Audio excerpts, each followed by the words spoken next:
mbokk téléspectateurs yi ñu ngi leen di nuyu di rafetlu seen ànd ak Télé Futurs Médias tey jii nag ñu ñëw ak yéen ci édition spéciale boo xamee ni Guinée la ñu ko jagleel ak la fa xew ci suba ba léegi muy président Alpha Condé mi ñu ne dañu ko daaneel te ki jiite loolu di colonel Mamadi Doumbouya nekk commandant des forces spéciales de l'armée guinéenne ba tax na sax ñu téye ko jàpp ko dugal ko ci ab bërëb ne fa lañu ko denc waaye tamit ci yeneen xibaar dégg nañu ministère de la défense bu Guinée ñoom tamit ñuy wax ni jamono ji ñu toll ña ngay jéem a rétablir ordre bi waaye loolu yëpp fi mu nekk ni daal dara leeru ci lëndëm na trop waaye li leer mooy Alpha Condé gis nañu putschistes yi jàpp ko dugal ko ci woto photo ko filmer ko ba adduna bi yëpp jot si loolu nag la ñuy waxtaanee te am nañ ci gan bu ñu fi teewal fii ci plateau bi di professeur Bouba Diop nekk historien professeur maa ngi lay nuyu. waaw sëñ Diaw maa ngi lay delloo nuyoo bi di leen gërëm ci li ngeen ma woo fii ci seen kër gi may rafetlu waxtaan wi nga xam ne moom ngeen bëgg sumb ndaxte waxtaan wu am maanaa la ndax li ko waral mooy Guinée moom bi nga tudd léegi sénégalais bu fa amul mbokk rek naa barewul waaw loolu dafa lu nga xam ni lu mel noonu bu fa xewee ñu war ci waxte itam ñu fagaru ndaxte Guinée jege na torop muy ci xeet ci meen muy ci mbirum li ñu bokk dex gi ndox mi ngay naan fa la jóge lekk gi am ci bari yi nga xam ne jóge na fa ak itam bokk nañu ay dig bokk mën naa wax sax ñoor yi nga xam ni moom la réew yi am soo seetee dëndu Afrique bi laaf bi nga xam ne fa la ñu bokk ñu ne Guinée dafa am yu bari yu ko bokk. voilà kon loolu tax li fa xew ñu ci war a waxtaan. ñu war ci waxtaan def ndànk na. voilà dinañu ci waxtaan léegi nag wax lan moo tax lii yëpp am ak fan la ñu jëm ak situation bi mais dañuy dem Guinée fekki fa Aïcha Fall di sunu confrère nekk fële ca l'Observateur moom nag yëf yi daf ko fa fekk foofu ca Conakry fa yëf yi xewee Aïcha mi ngi ci ligne bi Aïcha Fall maa ngi lay nuyu.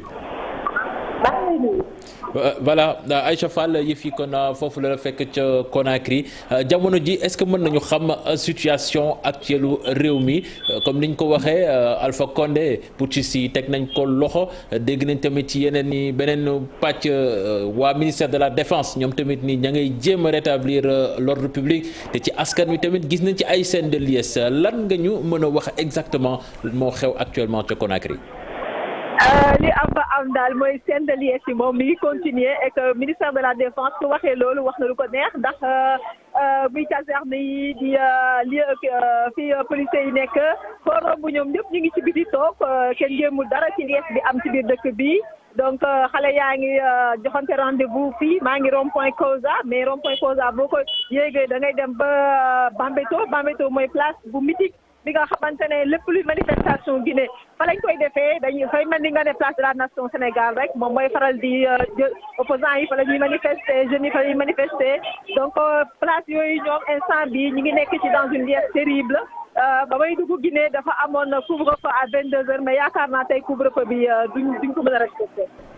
voilà Aïcha yëf yi naka la ko Guinée yay dundee parce que dafa bette kenn xaaru ko woon xëy rek dégg mutinerie ca Kaloum ñu teg ci ay simili ñu ne président bi teg nañ ko loxo. dafa bette ba tax na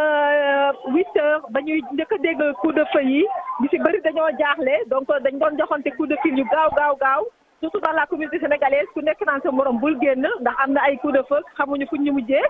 Guinée yi nag ñoom affaire bi dafa mel ni daf leen sonné ndax ñoom premier bañ ko déggee melul ni gëm nañ ko dañoo continuer def li ñuy def ba ay booru midi yooyu nag coup de feu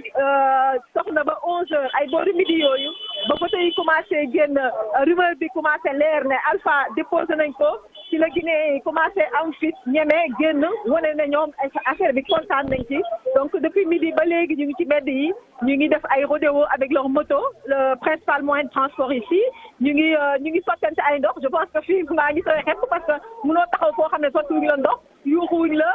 policier yaa ngi nii di ma romb ñoo ngi dem ak dikk seen yoon nekku ci donc fi mu nekk nii daal situation boobu mooy prévaloir fii. Voilà, dernière question Aïcha gis nañu vidéo yi ak photo Condé militaire yi wër ko di ko yóbbu xam naa ni image boobu war na causer choc te est-ce que am ngeen maanaam idée que waa ji fan la nekk.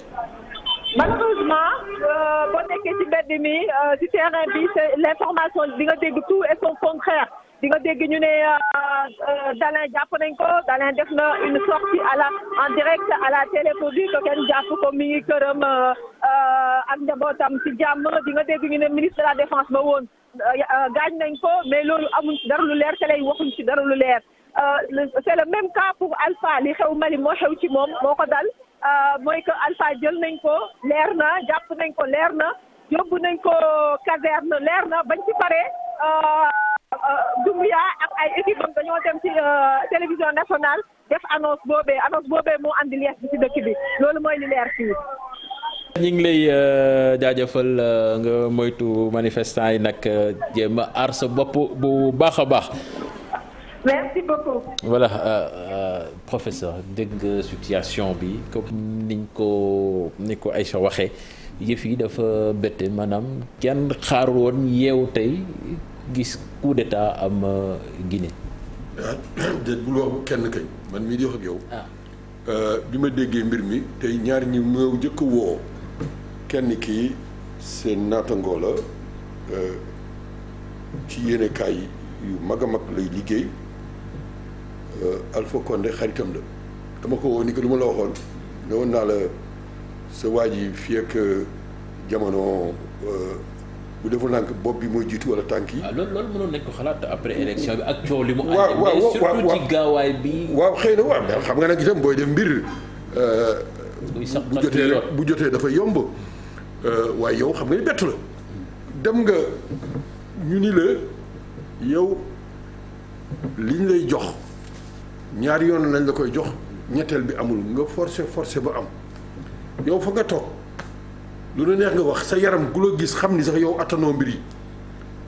man wóoroon na ma ni kii du ma yàlla du ma yonent waaye wóorumoo ni dana àggale mandaam bi muy ci zahir wala ci baatin kooku leeroon na ñu bare kañ lay am loolu moo doon wax ci mais yow mii xam nga ni bett la xëy na bis bi rek moo leen bett parce que tey jii xëy na ñu bëri ngi toppatoo affaire basket beeg football beeg yooyu muy dimanche. ñoom tamit dañuy même Guinée tamit ñoom sax si seen bopp. waaw mais dama wax mbir mi bettul loolu dama ko bëgg wax. keneen ci mbootaay yi nga xam ni ak ak yelleefu doomu aadama ku am tur la ci réew mi dama ko woo itam ni ko lu ma la waxoon mbir mi mu ni moom sax dafa doon jéem a dem ñu ko ni ko doo fa dugg ak yooyu bon léegi loolu. wax ji moom du ay bettaay. mais surtout bett bi su ñuy wax bett bi tamit ak gaawaay bi ni mu demee daanaka confrontation bu métti amul. amul bain de sang. On nous annonce même pas de mort pour le moment. te d'habitude coup d'état du doon demee noonu. waaw xëy na togg bi dafa ñor ñoom ni koy def dañ ko togg ba mu ñor xom yéen a ngi yore seen yéene kaay ki ko def. nga moom dañ ko tàggat jaar na fi sax Sénégal tàggat nañ ko fi moo xam li mu lëkkaloo itam bon du ko yeewu suba rek di wax te soo ko déggee li muy wax nga xam ni togg na ko lu ñaar du ni ko yeewu rek ñu ni waa ji dafa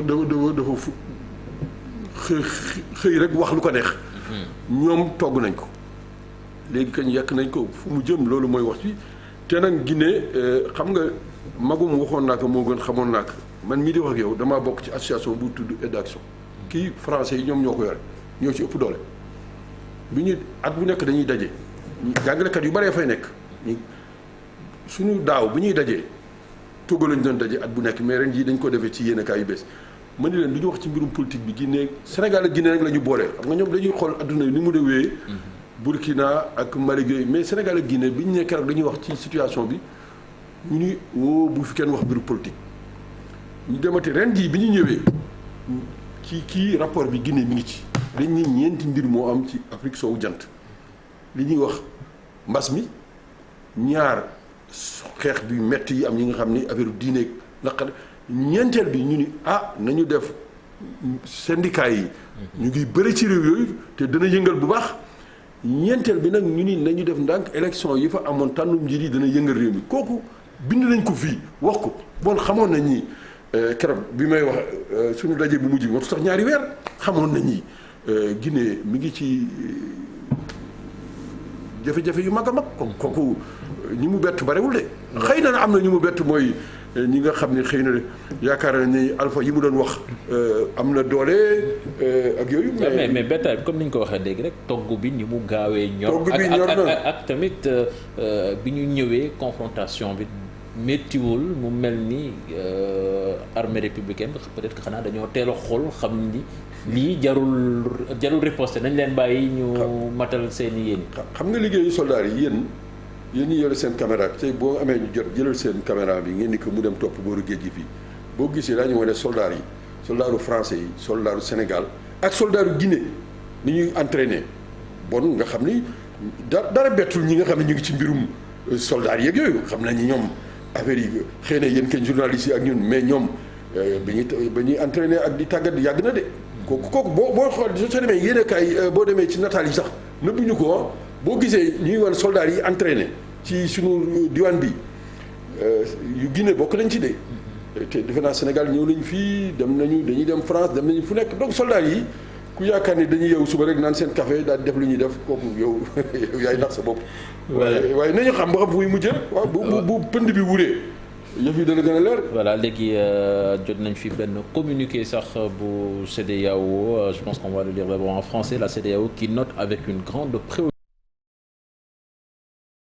politique survenue à Conakry. Elle condamne avec la plus grande fermeté cette tentative de coup d'État de ce dimanche. Daaw ñoom tentative de coup d'État la ñuy wax dafa mel ni yëf yi jeexagul. Elle exige également le retour à l'ordre constitutionnel sous peine de sanction. La CEDEAO réaffirme sa désapprobation de tout changement politique anticonstitutionnel. Elle demande aux forces de défense et de sécurité de demeurer dans une posture républicaine et exprime sa solidarité envers le peuple et le gouvernement guinéen. Nana Addo Akufo président bu Ghana nekk président en exercice bu CEDEAO moom moo signé communiqué bi mu mel ni CEDEAO changé wul fusil d'épaule à chaque fois lu mel ni su amee taxawaay bii lay wan. CEDEAO Union africaine yi xam nga li xew Mali kañ ku bàyyi mu jàll kañ li ngay wax daanaka yëngalul kenn bon waaye nag seen liggéey la ñu def maanaam war nañu métti lu réew mi Guinée ña fa dëkk lan la ñu xalaat lañ leen laaj mais lii ñu wax di wax ni ñoo ngi ci ànd ak xeetu waa Guinée réew ma waa askan wa mais ñoom. surtout ñu ngi wax loolu te ñoom au même moment population bi ñu ngi génn di bon xam nga lii jarul woon sax di wax waaye nag dañ seen liggéey la nag parce que nag xam nga ñoom looloo tax ñuy métti lu dëgg la nag soldat si itam du tax Guinée nekk ci feneen fu tane loolu moom war na leer ndax soldat si dañu am lu ñuy séentu am na lu ñuy bëgg réew yi yàgg naa koy wax fii seen plateau yàgg na nee naa leen suñu seetul ñi jàmbure seet ñi nga xam ni dañuy liggéeykat yi seet ñi nga xam ni ñoo yore diine ak aada ak cosaan yi nekk fi seet ñi nga xam ne dañuy yëngatu ci wàllu politique ak soldat si groupe yooyu tant que tooguñu ku ci nekk wax yow lan nga bëgg Afrique du génn si gilaawaar yi ndaxte lii di lu bees chaque fois bu fitna amee coono ji xiif mar Sénégal ak Guinée yëpp xam la ñu tëjoon nañu yoon yi ak yooyu metti woon na trop nit ñi sonn nañu Guinée yi am na suñu toog lu yàgg fii dematuñu bon soldat si dañu jël jamono joo xam ni fii lu ñu yëngalee nit ñi daañu leen tàccu bon am na ñu leen tàccu waaye wolof Njaay dafa ni nag gaynde waay xarum waay dana am ñu mer dégg naa am na ñuy wax sax ni lii jaaduwul waaye am na ñu bare ñu ci ànd ci li nga xam ni Alpha demoon na ba xamatul fu mu jëm te ba mu waroon dem teraanga fekk ka ci daraja fekk ko fi defu ko léegi ni mu nar a mujjee lu ñaaw lay mujjee te loolu waxoon nañ ko. mais justement CEDEAO lan mooy responsabilité ci li xew tey jii ci Conakry. CEDEAO responsabilité mën nañu wax sax ci liy xew fépp CEDEAO dafa war a gën a am fayda Afrique ñëpp xam nañ ni réew yi suñu réew yi boo leen bàyyee ñoom ak seen bopp rek du ñu organiser élection bu normal du ñu topp li nga xam ni moom la ñu bind. CEDEAO bu fekkee doole luñ ko wala moom mu dem ba ñeme li muy wax nag mu doon jëf CEDEAO daanaka du doon lu am njariñ. bon mais problème bi est-ce que du ñi jiite organisation boobu tamit ñoom ñooy organiser élection yi ñuy jàppalante seen biir loolu sax. tax na ba ñu koy woowe ay syndicats. waaw li ngay wax itam dëgg la léegi nag xëy na léegi da nga bëgg wax ñun mbootaay yi ànd ak jamono nekk ci réew yi ñoo war a góorgóorlu sunu mbootaay yi fexe ba CEDEAO ñu gën ko dooleel ñu fa yóbbu itam. mu bañ a doon ñi nga xam ne gouvernement yi ñoo leen fa yóbbu li nga wax lu am maanaam nan la ñu war a fexe ba soppi mbir yi mu doon leneen loolu nag ñu mel na ñun man damay yëngatu ci affaire politique yi affaire syndicat yi yooyu yëpp. CEDEAO war nañu fexe ba nga xam ni mu seetaat ni muy dox Union africaine itam mu seet nu muy doxale ba nga xam ni du doon comme ni nga ko waxee syndicat wu chef d'état yi. waaw parce que bu fekkee syndicat chef d'état yi la. ñoom njëriñu chef d'état yenn saa yi nag ñu wax na lu nga xam ni neexul chef d'état yi waaye lan moo ëpp. li ñu àndal chef d'état yi wala li ñu ànd ak askan yi loolu moom la ñu war a seet. parce que jamono ji soo liree communiqué bi ay menaces am na ci est-ce que suñu demee Guinée suñu sukkandikoo ci ay spécialistes yu bari nit ñi xamal ni population bi dafa sonn. dund bi métti na dund bi cher na suñu ñëwee tey jii nag leen tegalee yeneen restriction maanaam tëj leen isolé leen comme niñ ko defee woon ak Mali loolu tamit est-ce que du gën a lor askan wi. waaw loolu xam nga defe naa réew yu mel na Sénégal ak Mali ak Mauritanie war nañ def attention parce que Guinée moom nee naa la dex suñu dex gu mag yi ñu am ndox meeg yëpp fa lay jógee bon nag bu ñuy wax Guinée da nga koy def nii wala da nga koy def ne nañ ko seetaat. toggat ko parce que Guinée nag dex yu mag yi nga xam ne benn bi di ñëw fii ba Sénégal benn bi jëm yoon Niger ñaari dex yooyu yëpp mi ngi jóge Guinée bon Guinée boo nee da nga koy tëj wala da nga koy def leen seetal bu baax li ngay wax bon nag xam nga wax moom loo neex nga wax mën nga toog bi jàggee reer ba mu neex la nga géex daal di wax loo neex waaye Guinée bokkul ak situation stratégique ak sur le plan économique koom-koom bi ak fi mu féete ci Afrique ak la fa nekk defe naa dal tey baax na ci. dañuy dem ak Thioro Mbari Ndiaye mu xam lañu kii di colonel Mamadi Doumbouya nga xamee ni moom moo jiite ñi nga xamee ni ñoom ñoo amal putsch boobu fële ca Conakry dañuy teewlu nataalam. beneenu coup d'état ci Afrique bi la yoon ca Guinée Conakry palais présidentiel bi la takk der yi daal di wër nombo ci dibeer gile bi juróom-ñetti waxtu ci suba daal di jot ku jiite yëf yi colonel Mamadi Doumbouya moom mile nekkoon sax légionnaire ci armée française laata ñu ko woo mu ñëwaat foofule ca Guinée jiite groupement des forces spéciales ci atum 2018. fii si Guinée danoo demoon a dem ba institution yi jaxasoo rawatina justice bi ñàkk moom boppam ñi fi nekkoon doon ko def loolu leen neex ak yelleefu doomu aadama it ñu yàgg leen fee salfaañe ñàkk respecté démocratie it politiser administration bi rawatina régie financière yi maanaam ñi yor koppari réew mi loolu nag dem na ba ndóol gi sax fi dàkk ci Guinée guerre na ko noonu loolu nag moom moo tax armée républicaine bu Guinée jaare ko ci comité national pour le rassemblement et développement jëli responsabilité am ngir ànd ak askanu Guinée. moom Mamadou Doumbouya nekk ab officier boo xamante ni jaar na ci école de guerre moom daal di am sax fukk ak juróom ci ay at ci wàllu expérience militaire rawatina ci ay mission opérationnelle amal na ko fu mel ni Afghanistan Côte d'Ivoire Djibouti République centrafricaine. naka noonu lépp lu jëm ci wàllu protection rapprochée mu amal ko itam ca Israël Chypre Royaume-Uni wala sax ca Guinée. ba tey ci ay xibaar moom commandant Mamadi Doumbouya amal na ab formation bu am solo ci lépp lu jëm ci wàllu spécialiste ci protection opérationnelle lu ni mel mu amalee ko ca académie bu sécurité internationale foofule ca Israël. naka noonu def na itamit formation bu jëm ci wàllu commandant d'unité lu ni mel ci école d'application bu infanterie fii ci Sénégal. waaye nag formation bu jëm ci wàllu officier d'état-major itam amal na ko ca Libreville naka noonu ci école de guerre bu Paris. xibaar yi sax directeur bu yor lépp lu jëm ci wàllu information ak relation publique bu armée bi moom moo ko daal di joxe.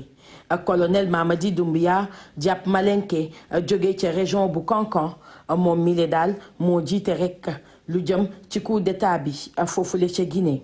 waaye nag ñu bëri wax ni ci weer yi yépp ñu génn moom li doon bëgg-bëggam bokk na ci fexe ba groupement des forces spéciales yi génn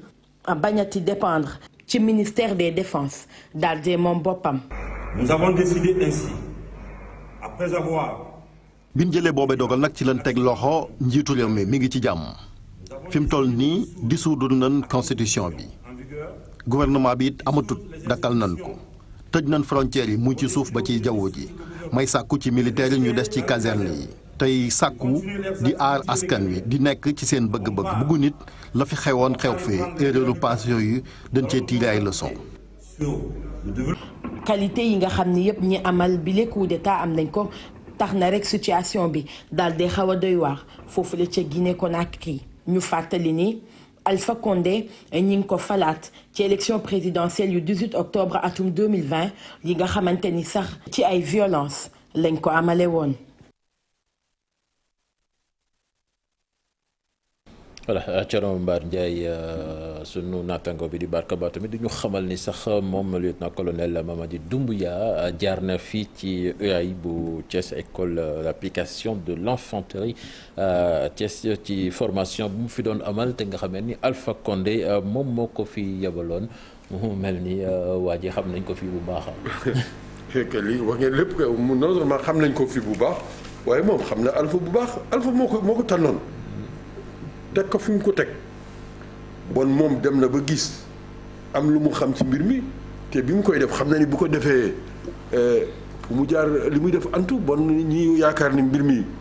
du àgg wala du sotti man daal defe naa gëwuma loolu waaw mais nag yàlla moo xam fii ak suba wala gannaaw suba daañu xam. mais tamit suñuy def parallélisme ak kenn ku fi jaaroon ci jamono yële passé di Dadis Camara on voit que profil yi du benn. du benn boobu situation yi benn gis nga li metti kañ mooy Alpha Condé ñun ñi ko xam nekk ndongoon moom ci FEAF fédération des étudiants d'Afrique noire Alpha jaar na fa xamoon nañu bëreem ni mu xeex ak Sékou Touré xeex ak Conté bii ba ñu yaakaar ni Alpha bu ñëwee dana sàmm kàddoom ñu fexe ba nga Sénégal Guinée doon lu normal mu bañ a boobu ci affaire bi toog fi ñedd nguur gi mais loolu daal dafa wane nii. après nit waruñu topp rek nit ñi li ñuy wax da ngay am ay kuréel ay bànqaas yu dëgër te nit ñi wóolu seen bopp nit ñi ku ci toog ci nguur gi du fa bëgg jóge ku ci ne la wax ñaari mandat lay def. bu nit ñi amul fayda bu bëgg di ñetteel bon nañu góorgóorlu xam ni suñu bëggee fitna yi daal jóge fi nañu def ay bànqaas yu wóor nit ñi sàmm li ñu war a sàmm et puis nit ñi itam maandu te gëm bañ a ñedd nguur yi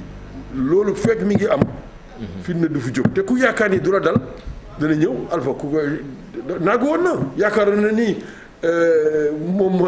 rey na bukki bi waaye gis nga yëf ni mu mujjee. bukki bi mujj na ko màtt. bu baax a baax voilà ci ay xibaar yi ñu jot tamit kii du Cellou Dalein Diallo moom tamit bind na ci Twitter ni ay rumeur ñi ngi wax ni dañu ko jàpp téye ko waaye weddi na ko ba mu mat sëkk nee na daal moom fi mu nekk nii mi ngi libre te kenn wóoru ko tamit di ko seet moom Cellou Dalein Diallo mi nga xam ni moom mooy opposant numéro 1 bu Alpha Condé ba élection présidentielle yi ñu génn sax jàpp na ni moom moo ko gagné waaye dañu ko foqati ci loxooma dañuy des ak colonel Doumbouya bi ñu doon naataal sànq moom tamit yëkkati na kàddoom di ñu wax kii di Alpha Condé ay nouvelle am daal la ñuy jox di ñu wax fan la nekk waxu fan la nekk exactement mais nee na daal denc nañ ko te tamit saytu nañ wér gu yaramam ba xool nañ ni dara jotu ko ñu teewlu ko ay kàddoom Chérif Dia moom moo ko tekki. président Alpha Condé mi ngi ak ñun ñi ngi ko làq fu wóor amul benn problème gis na médecin am xool na wér-gu-yaramam jafe-jafe amu ci kon bu ci kenn am njàqare jamono ji sunu ay élément ñi ngi sàmm kaaraangeek présidence de la république ba Conakry teg nañ ko loxo force de défense yi ak sécurité yi ñoom ñëpp kon ñi ngi ak ñun ngir saafara jafe-jafe waa Guinée. voilà moom ngeen doon dégg noonu colonel Doumbouya ñu taxaw ci Alpha Condé nag jamono ji ñoom ñi ngi ko teg loxo moom Alpha Condé nag 82 ans la am ci wàllu at ci élection yi passé bëggoon teg candidature am gars yi ne ko constitution bi mayu la ko mu jéem ko ba réussir ko ba ñu élire ko sax président moom Alpha Condé bi nga xamee ni nekkoon na opposant ci régime bu Sékou Touré ak Lassana Conté ñooñu nga xam ne nag sax jaamaarloo bi sax dina doon métti bu baax a baax ci seeni diggante dañuy dellu si ci parcours boobu yëpp ki ñu ko defal di Dissa Préra laataa ñuy dellu si ak professeur Bouba Diop. Il était syndicaliste étudiant donc vous pouvez impressionner vos professeurs, vos ministres. Moi, vous n'impressionnez pas, vous pouvez sauter jusqu'à demain, ça ne me fait ni chaud ni froid. buy def meeting wala sax muy jàkkaarloo ak ay étudiants yuy revendiquer dafay nekk beneen doomu aadama dafay gesticuler di wax ay kàddu yu ñagas yenn saay sax mu boole ci ay saaga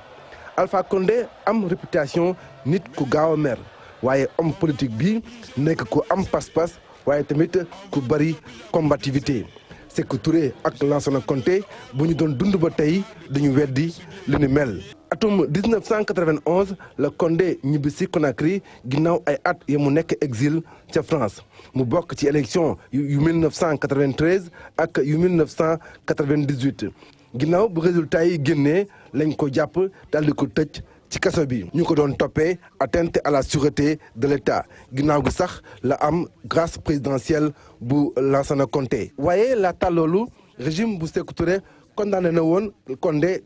à mort par contumace ginnaaw njàngam ca France Alpha Condé tàmbali carrière professionnelle am ca université bu Paris 1 faculté de droit et de sciences économiques la doon jàngale après université Paris 1 Condé dugg këru liggéeykaay bi nga xam ne moom mooy société de négoce de sucre et de denrées poste boobu sax moo tax mu wër Afrique bi yëpp tàmbale taxawal li nga xam ne mooy doon ji plus tard rassemblement du peuple de Guinée. ginnaaw ay at yi mu def ci opposition bi ci atum 2010 la Alpha Condé accédé au pouvoir mu gagné élection présidentielle yi en 2010 gagnéwaat ko en 2015 waaye nag mu ànd ak coow lu bari. Alpha Condé nag mu ngi juddoo fi ñuy wax Boké nekk ca Basse-Guinée bu yàggul dara rek la modifié constitution bi ngir mën a am ñetteelu mandat waaye ak 82 ans ki ñu jàppoon ne ab opposant historique la tey mu doon président boo xam ne dañ ko coup d'état.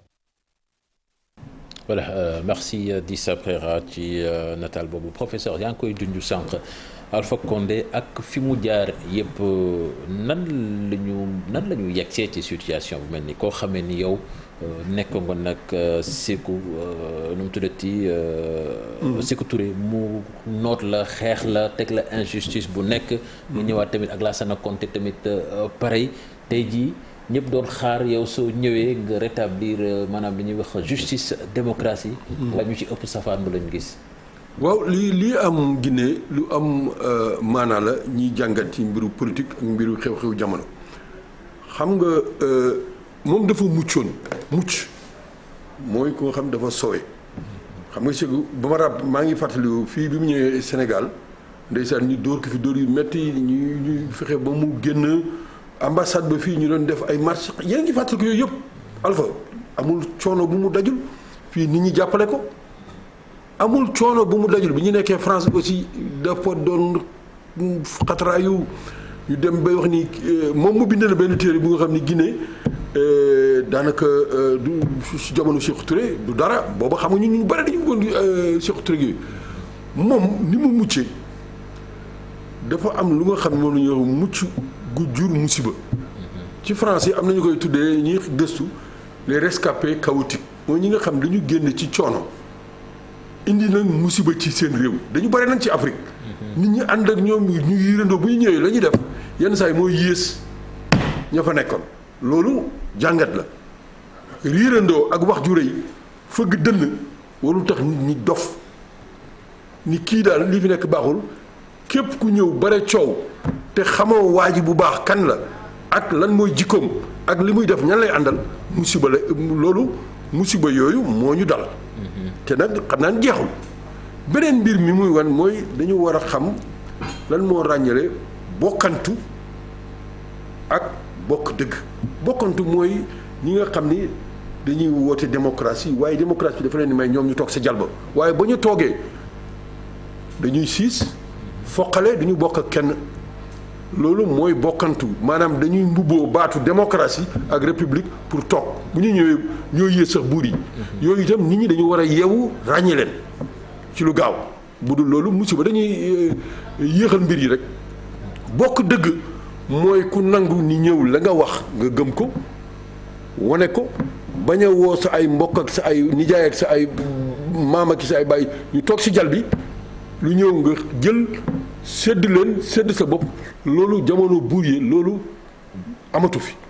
te buur yi sax bu njëkk ba am na buur yi nga xam ne mel ñu woon noonu bon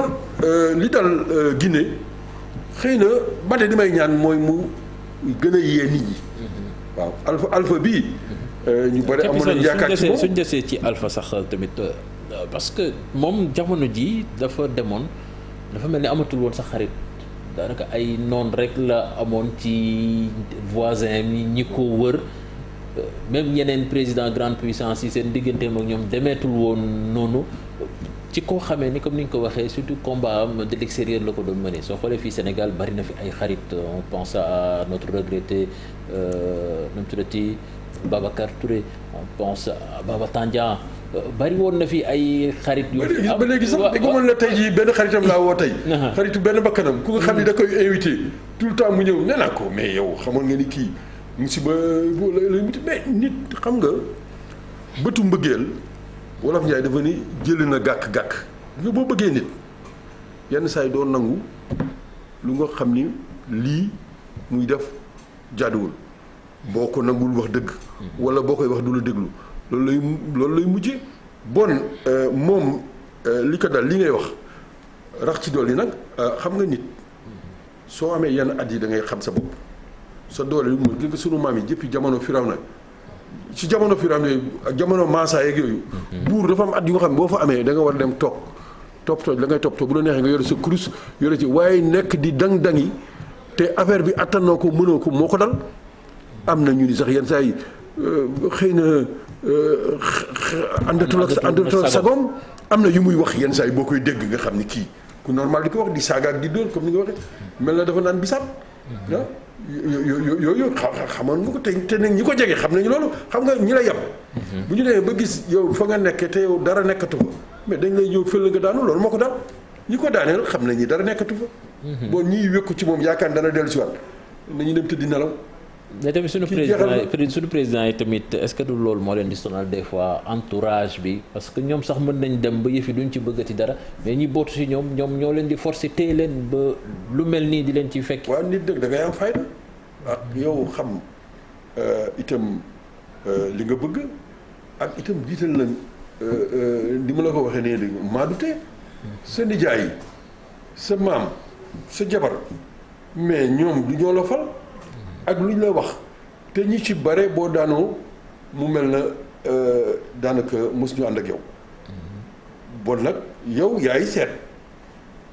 li nga xam ni moom nga séq ak nit ñi séq ak yàlla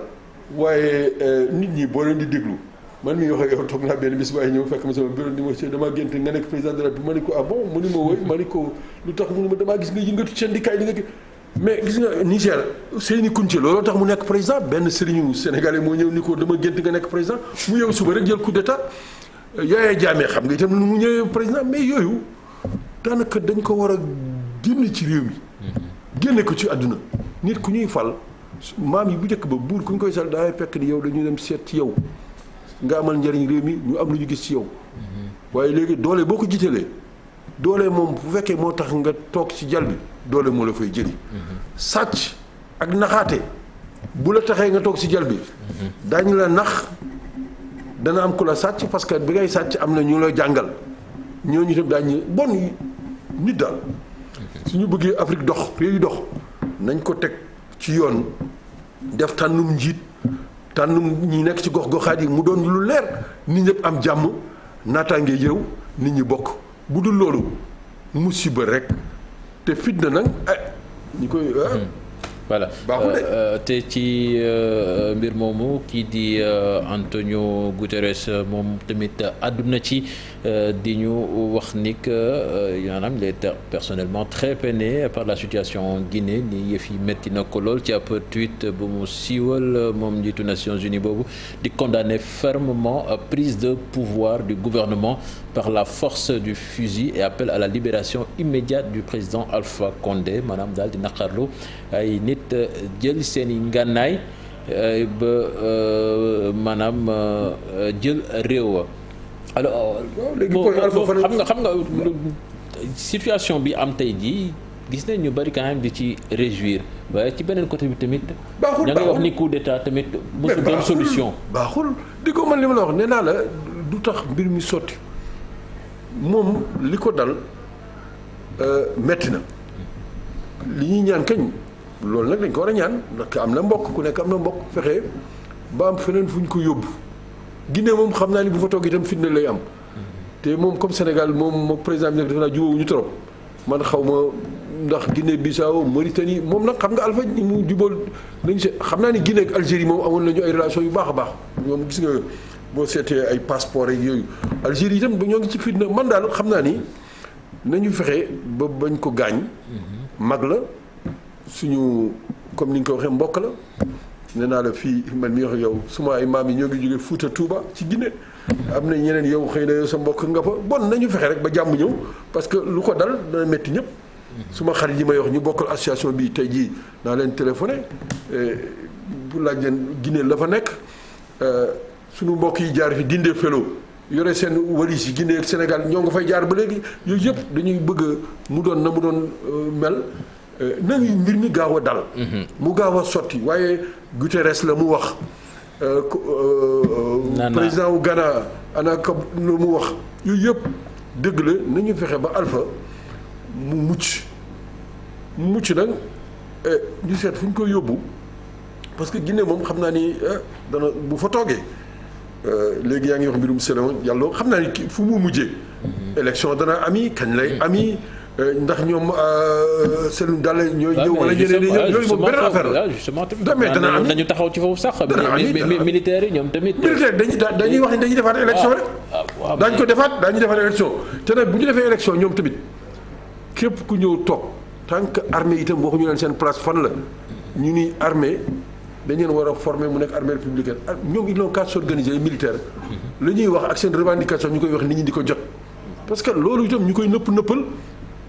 du problème dañoo am seen ay revendication am seen ay intérêt militaire yi nañ leen boole comme sëriñ si dañoo am seen intérêt di wax nañ leen déglu moo gën ku ci nekk nag mun nga wax waaye ñooñu boo leen faalewul ci mbirum politique bi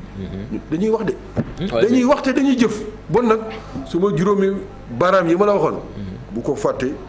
juróom yooyu nañ leen di déglu di leen faale bu dul loolu jàmm du am naataange du am ci Sénégal ak ci Afrique juróomi baaraam yooyu nañ leen faale bu dul loolu duñ ci génn. mais transition bi ñuy wax tamit xam nga coow li tamit foofu la transition ñetti weer benn at nit ñi sax day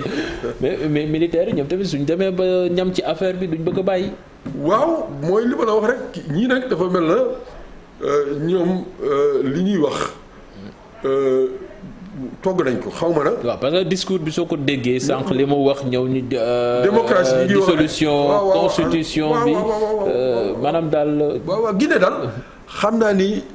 nañu may fii ki fan ñu xam ndax ñoom dañu dem comme waa Mali ñuy wax ndax benn at bi dana mot benn dana ko ëpp ak yooyu wala ndax ñetti weer lay doon loolu buñ ko waxee ba mu leer daañu xam fu ñu jëm ak Guinée tey jii boo fa niwoon da ngay def élection na muy demee yooyu yëpp li ëpp mën a daal mooy léegi na jàmm dellu si jàmm nag ni muy dellu si mooy Alpha moom ñëpp xam nañ ni dooleem maytu ko sax mu téye réew dooleem maanaam moom ba mu waree dem demul léegi ñii xëy na dañu sax xëy na dafa am ñoom lu ñu xam ba ñu sotti mbir mën naa am ñoom ñëpp sax waxtaan nañ xam nga affaire yi yow politique xam na nu muy demee bon moom coono gi muy sonn ak ñi ko dar nag ak ñi nekk ca France di wax ak yooyu nañu wax ba ëllëg waaye kii moom bu leen wóoree ni affaire bi sotti na nañu seet yeneen xët yi ñu ubbi pour seet Guinée nan la ñuy fexe ba mu dal Afrique itam ñu bàyyi caaxaan yi di wax damay def ñetti mandat wala damay def ñeenti wala sax bëggatuma dem musiba day indi bu boobaa nag. voilà dañuy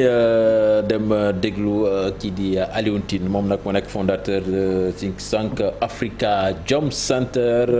naq rafetluwul coup d'état boobu am foofu ca Guinée moom Alioune Tine di woote waxtaan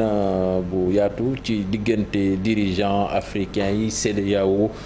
ak ñi seq mbir mi foofu ca Guinée ñu fexe rek ba trouver solution de sortie de crise di wax ni tamit ni Sénégal menacé wuñ ko plutôt ak fermeture frontière yi foofu ca Guinée moom Alioune Tine waxtaan na ak kii di Habib Faye Ababacar Camara ñu teewlu ko. coup d'état dañ koy condamné tout le temps coup d'état dañ koy ñaaw coup d'état li muy wone mooy démocratie bi dafa feebar waaye garab gi ngay jël pour faje ko jàngoro la donc jàngoro mënul faj beneen jàngoro. maanaam poson la. donc dañ koy condamné. bu Guinée disons Guinée dafa tëju woon ba mu ëpp gis nañ ni ñu defee constitution bu bees bi ni ñu ko changé liñ jàpp ci ay nit liñ rey ci ay nit gis nañ tamit mouvement bi nga xam ne moom dañ doon def muy FNDC mu ne mouvement bu mag loolu yëpp ñu fexe ba nga xam ne lépp nga tëj waaw affaire bi nag ñu ngi jóge ci fi nga xam ne kenn xalaatu ko xam nga ñii xamuñu leen yaa ngi leen di doog a gis koo xam ne légionnaire nga donc ñun d'accorduñ nga def sa coup d'état nga toog téedéen léegi nañu lal waxtaan bu baax seet CEDEAO na taxaw léegi Nations Unies na taxaw léegi Union africaine na taxaw léegi ñu fexe ba nga xam ne nan la ñuy amee ay pouvoir boo xam ni pouvoir civil la mais tamit mu ànd ak waxtaan woo xam ne waxtaan bu yaatu la te léegi waxtaan wi bu ñu ko yemale rek ci diggante Guinée parce que quand même li xew Mali xew Guinée xew feneen mu ngi commencé nekk loo xam ne ci région bi la bu fekkee ne dañ ko bëgg aar il faut ñun ñëpp ñu bokk di waxtaan. coup d'état moom boo ko defee rek noonu ngay jëkk a def pour aar sa régime. bañ la dara jóge bitim réew di la sonal wala di la lottal lépp coup d'état yëpp noonu la. coup d'état da ngay dem jël télévision nga wax daal di commencé di bon léegi tëj naa jaww ji tëj naa kii donc le fait que mu am coup d'état fii mu am ay problème aussi Mali loolu tamit war naa indi xalaat Sénégal maanaam suñu nguur yi duñu ay cuune dinañ ko sóoraale waaye man suma xalaat weesu na foofu xam nga Guinée dafa am frontière ak Mali te boo xalaatee Mali bi ñu defee 2012 coup d'état bi ci la djihadistes yi ñëw occupé Mali c'est-à-dire que coup d'état day na sa xalaat état donc il faut que Guinée tam ñu xalaat seen situation de sécurité.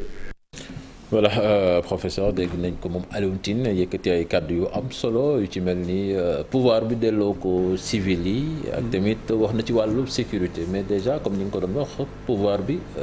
fa war a dellu ci civil yi mais ka fa nekkoon moom dafa mën nañ jàpp ni il est hors jeu. bu dellu si itam du def dara lu am maanaam bon xam nga itam wax Alioune li muy wax dëgg la foqati moom baaxul foqati këpp nañ kël gi xam nga dañu këpp kël gi ba nga xam ni daanaka ndox tuuru na ndox nag bu tuuroo an bàq moo fa des boo anee bàq bi ba pare nag mën nga def leen de nga dem lakki li ñuy wax lakki maanaam nga defari ndaalu bees loolu def fa ndox mu neex nit ñi naan loolu mën na am waaye ndaala na ñëpp ñëw comme ni ma ko waxee comme Alpha dafa nekkoon waa FEAF dañu amoon benn nataal bu ñu doon wane benn ndaalu yaatu ñu ni ku nekk bu ñëwee def ci baaramam ndox mi du tuuru. ma ndeysaan loolu moom moo doon sunu mandarga ba ñu nekkee étudiant pare ci tugal ndaal yi ñu ni ku ci nekk bu ñëwee def ci loxoom. jàpp ko maanaam ndox mi du tuuru. léegi nag ndaa loolu dañ koy defaraat ndaxte ndaa li ñu njëkk am toj na Guinée moom ndaa la tojaat na. dafay toj di tojaat. léegi nañ ko defaraat li Aline wax dëgg la ñu toog seet nag lu ñuy def ba nga xam ni loolu du mën a am xam nga loolu lu mu mën demee mooy bu ñu falee nit même bu fekkee la mu doon wax def ko ñu jox ko juróomi at mu am wërsëg amaat juróom mais ca dëgg-dëgg nañu bàyyi Afrique loolu CEDEAO yooyu la war topp Union africaine na gaa ñi bàyyi ñetteelu mandat. loolu tant que bàyyi wuñu ko ak di xalaat di yaatal. ak di yokk di dëju du ñu génn ci fitna kooku nag dañu war a waat xaatim ñëpp bu ci Afrique yëpp àndee rek billaay Afrique jëm kanam. nañu bàyyi toog bi ak jiiroo bi xëccoo loolu moo ñu indil. te tubaab yi nag ñooy nekk ci gannaaw yenn saa yi di ruux. c'est ça di ruux gaañi oui on va se répéter parce que ñi ñu wax ni ñoom ñooy juge ñoom tamit en même temps ñooy parti yi. waaw loolu te ñetteelu mandat ñoom suñ ko bëggee souvent dañuy gëmm. duñu déglu kenn. ak ni nga ko waxee tamit bitim réew nekk ci suuf di ruux. ñooñu nag xam nga ñooñu ñi leen di may sax jàmm mooy ñoom tamit ñu dem ba ñu nekk si jal bi. ak ci pencum réew mi dimbali leen ndax attakat yi daanaka comme ni nga waxee seen teraanga lañ ci gis ñu si bare bëgguñu xaru bëgguñu ñàkk. loolu tax loo leen laaj am na si sax ay sunu mbokk yi professeurs yi. ñu bare dañ lay wax lii tey ëllëg ñu dugal leen ci fi jal bi nekk ñu nekk fa di wax lu nga xam ni kenn xamul lan la. voilà asamaak nag. attakat yi même jàngalekat yi da nga si gis ñu nga xam ni bu ñu leen joxee bisaab ñu naan lu nekk la ñuy wax. voilà merci professeur dañuy dem Conakry léegi parce que je pense que nous sommes en ligne avec Idy Barry du Front National pour la défense de la Constitution. Monsieur Barry, bonsoir. Bonsoir, comment vous allez? Alors, comment appréciez-vous actuellement la situation qui prévaut à Conakry? D'abord, la situation qui prévaut, je pense qu'aujourd'hui, toute la Guinée entière a un ouf de soulagement par rapport à ce putsch. On n'apprécie pas qu'il y ait des coups d'État dans nos différents pays, mais à certaines situations, je pense qu'il est nécessaire. Donc nous, en tant que membres du FNDC, c'est une action dont on prend acte et on salue. Et le plus important aujourd'hui, c'est de remercier toutes les personnes qui se sont battues toutes ces années, toutes les personnes qui sont décédées, prier pour eux et se dire qu'à un moment donné de la vie, tout peut s'arrêter à tout moment. Et je pense que c'est une liberté pour le peuple de Guinée aujourd'hui. Ce qu'on peut dire, on est très content de ça, mais par ailleurs, on fait très attention. Nous sommes très attentifs par rapport à la suite des événements qui vont suivre. Vous savez, des putschs comme ça, il faut attendre. Mais justement, monsieur Barry, pourquoi vous êtes content à ce point quand on sait qu'un coup d'État n'est jamais souhaitable dans un pays?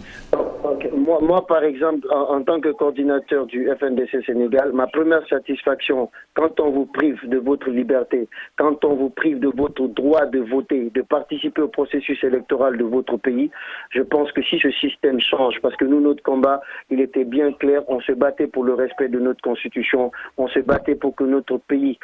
soit un pays digne qui respecte les valeurs de la République, on se battait pour tout ça, et cela n'a pas été respecté. Force est de reconnaître que ceux qui ont pris le pouvoir aujourd'hui, c'était les mêmes personnes qui tiraient sur les populations il y a quelques mois. Aujourd'hui, s'ils ont pris conscience de dire que oui, cette population a souffert, vous avez écouté le discours des putschistes, ils disent qu'ils prennent l'engagement et la responsabilité de connaître nos souffrances et qu'ils veulent que cette souffrance s'arrête. Donc on est satisfait, on n'est jamais fiers de voir notre chef d'État, le premier représentant de notre pays, en t-shirt, en chemise, ouvert, en voyant son corps nu, ce n'est jamais agréable. Personne ne souhaite ça, mais à un moment donné de la vie, quand on vous confie les biens d'un pays. On vous fait confiance, il faut respecter la confiance de ce peuple qui décide de votre venue et qui décide de votre départ. On est content parce que c'est une liberté, on estime que ceux qui prennent le pouvoir aujourd'hui seront capables de respecter leurs paroles parce que c'est ce qu'on a perdu en Afrique. C'est cette valeur que les chefs d'État,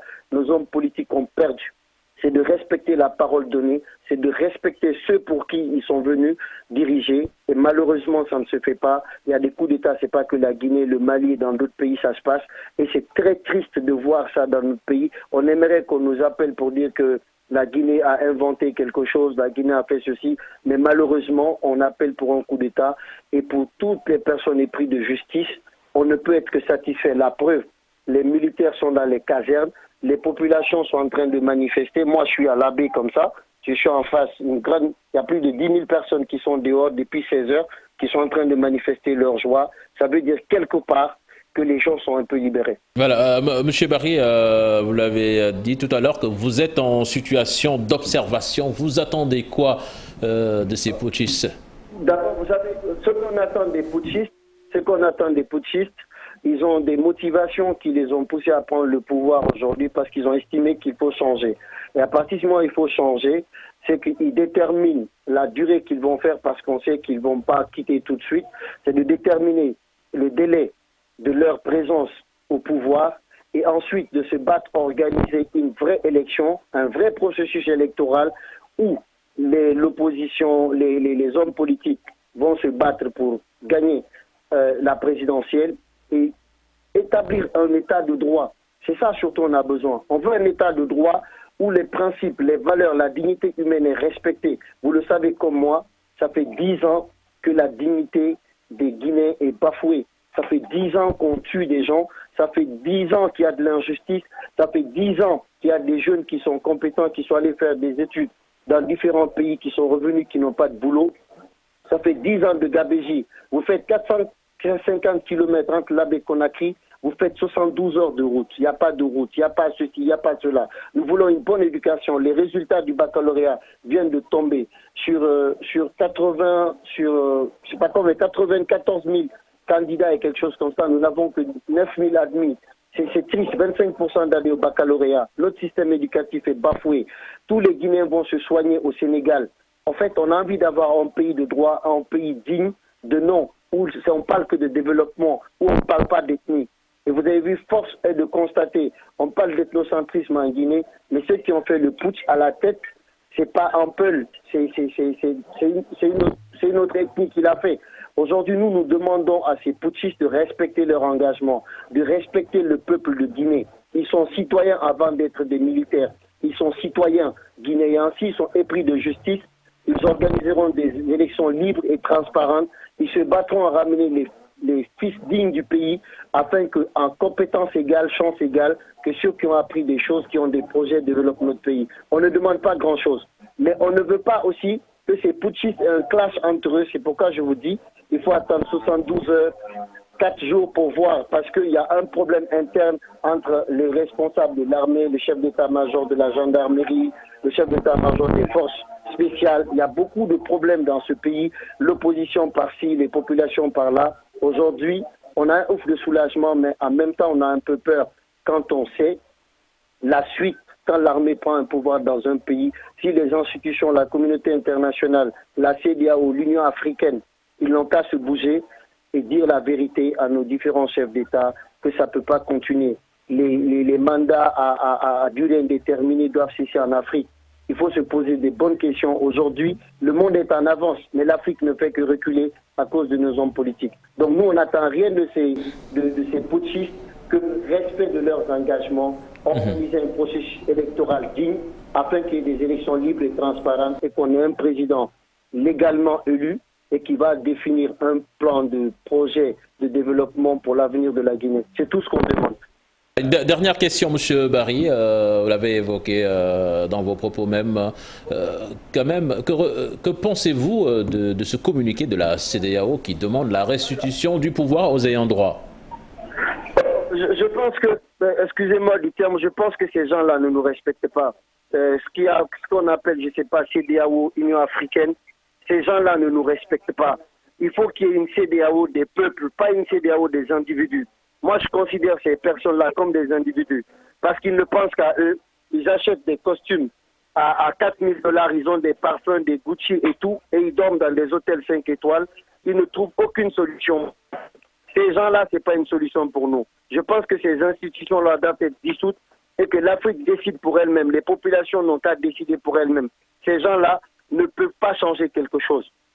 Ils n'ont jamais rien fait pour les populations. Ils sont là pour leur bienfait. Ils ont garanti l'avenir de leurs enfants. C'est facile de faire un communiqué. C'est très facile. Mais regardez les populations qui sortent à l'IS. Je n'ai vu personne à l'Abbé. Je suis dans une ville. Je n'ai vu à l'Abbé qui est sorti et qui a dit non, ça ne devrait pas se faire. Je pense que s'ils aiment l'Afrique, s'ils aiment la Guinée, ils n'ont qu'à respecter la volonté du peuple de Guinée. C'est d'accompagner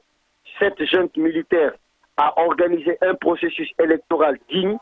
et à nous laisser notre pays et s'occuper de leur business parce qu'ils en ont fait. La CEDEAO, c'est un business. L'UA, c'est un business. Ces gens-là, moi, je ne les écoute pas. Ils n'existent même pas pour moi, en fait. C'est des personnes qui n'existent pas, qui nous ont toujours détruits et ils ont mis un système en place qui fait qu'on ne peut pas se séparer d'eux parce que tout ce qui se passe, ils ont un mot à dire. Mais ils ne foutent rien du tout. Rien absolument. Ils sont tous pareils. Ils défendent parce qu'ils ont des intérêts avec les différents chefs d'État qui veulent faire des troisièmes mandats. Ces gens-là,